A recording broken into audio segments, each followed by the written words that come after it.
Welcome, fellow seekers of the Unexplained, to another episode of The Den of Unknown. Today, we're venturing into the chilling, shadowy corners of a legend that has haunted the dreams of many for centuries.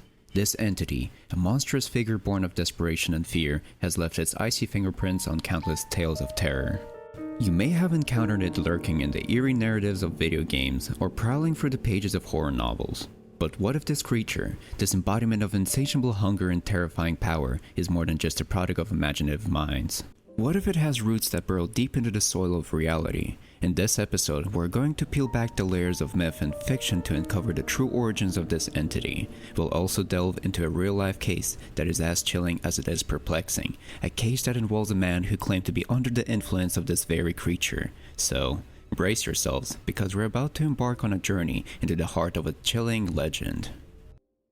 Ladies and gentlemen, allow me to introduce you to the star of our show, the Wendigo. Now, the name Wendigo might sound like a brand of snack chips, but I assure you, this creature is far from crunchy and delicious. The term Wendigo actually translates to the evil spirit that devours mankind, according to the Algonquin speaking tribes of North America. Now, that's a name that really sets a tone, doesn't it? It's like naming your child Doombringer and expect them to become a tax accountant. The Algonquin tribes, spread across the northeastern part of North America, have spun tales of the Wendigo for generations. The legend goes something like this. In the bitter cold of winter, when food is scarce, a desperate person might resort to the unthinkable act of cannibalism. Consuming the flesh of another human being, however, comes with a hefty price. The perpetrator is transformed into a Wendigo, a monstrous creature doomed to wander the wilderness, driven by an insatiable hunger for human flesh. Now, that's a diet plan you won't find in your local health store. When it comes to Wendigo's appearance, think less runway model and more nightmare fuel. This creature is described as a giant, often measuring over 15 feet tall. Its body is skeletal and deformed, with skin stretched so tightly over its bones that it can be seen pressing against its ash-gray flesh. The Wendigo's eyes are said to be sunken and glowing, a sight that would make even the most hardened insomniac reach for a sleep mask. And let's not forget the creature's long, decaying teeth and foul breath. Clearly, dental hygiene is not a priority of the Wendigo. Now, you might be wondering, how does one avoid becoming a Wendigo? Well, the answer is simple. Don't eat people. Yes, it seems that the key to avoiding fate as monstrous, cannibalistic entity is to stick to a diet that doesn't include your fellow humans. Who would have thought, right? But in all seriousness, the Wendigo legend serves as a potent reminder of the taboos against cannibalism and the importance of community and cooperation, especially in times of scarcity and hardship. So, the next time you're feeling a little peckish, maybe reach for a granola bar instead of gnawing on your neighbor. Now, let's delve into the realm of psychology, where things can get as twisted and eerie as any folklore. Have you ever heard of Wendigo psychosis? No, it's not the latest trend in band names, but a proposed psychological condition that is as chilling as winter in the North Woods. According to some scholars, Wendigo's psychosis is characterized by an intense craving for human flesh, even when other food sources are available. It's like craving a burger when you got a fridge full of salad. Only 1,000 times more gruesome. One of the most infamous cases associated with the Wendigo's psychosis is that of Swift Runner, a Cree man who lived in the late 19th century. Now, Swift Runner wasn't always a poster boy for cannibalistic tendencies. He was a trapper and a guide, a husband, and a father. But then, one fateful winter, Swift Runner and his family disappeared into the wilderness, and only Swift Runner came back. He claimed his family had starved to death, but considering he looked like he just came back from an all-you-can-eat buffet, the authorities were understandably suspicious. Upon investigation, the authorities found the remains of Swift Runner's family at their winter camp.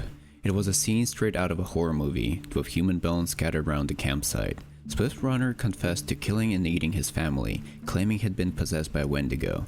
Now, I'm not an expert, but the Wendigo made me do it seems like a pretty convenient excuse for committing unspeakable acts. But here's where things get really interesting. Some scholars argue that Wendigo psychosis could be a real psychological phenomenon, a form of cultural bound syndrome where people's beliefs and fears manifest as physical and psychological symptoms.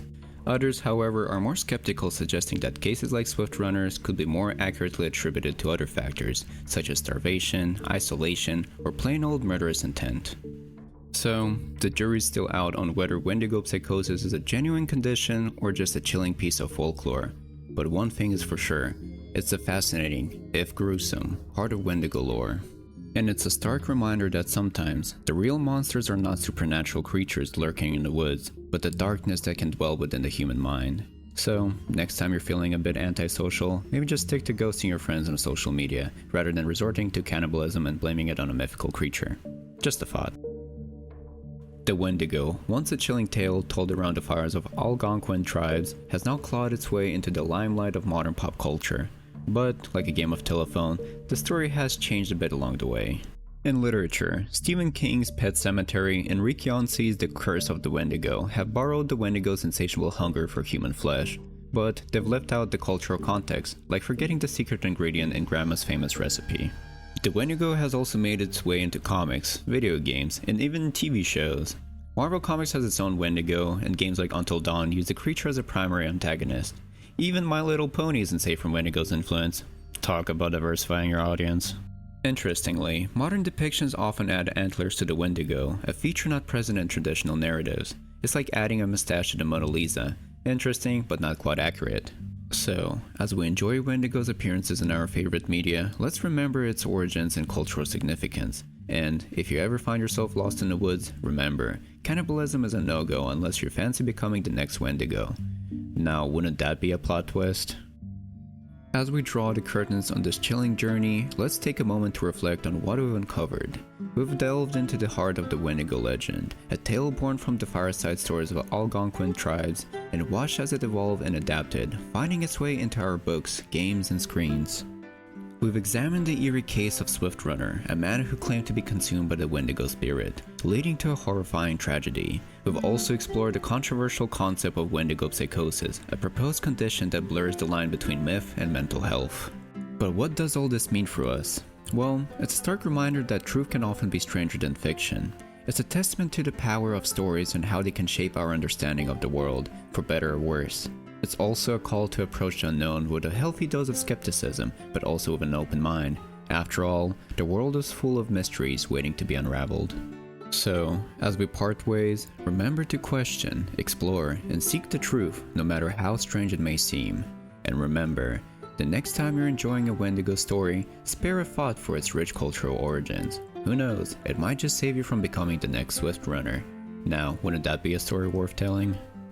Thank you for joining us on this journey into the unknown. If you enjoyed this video, don't forget to like, share, and subscribe to the Den of Unknown. Remember to keep exploring and keep questioning because the truth is out there, waiting to be discovered. Until next time, friends.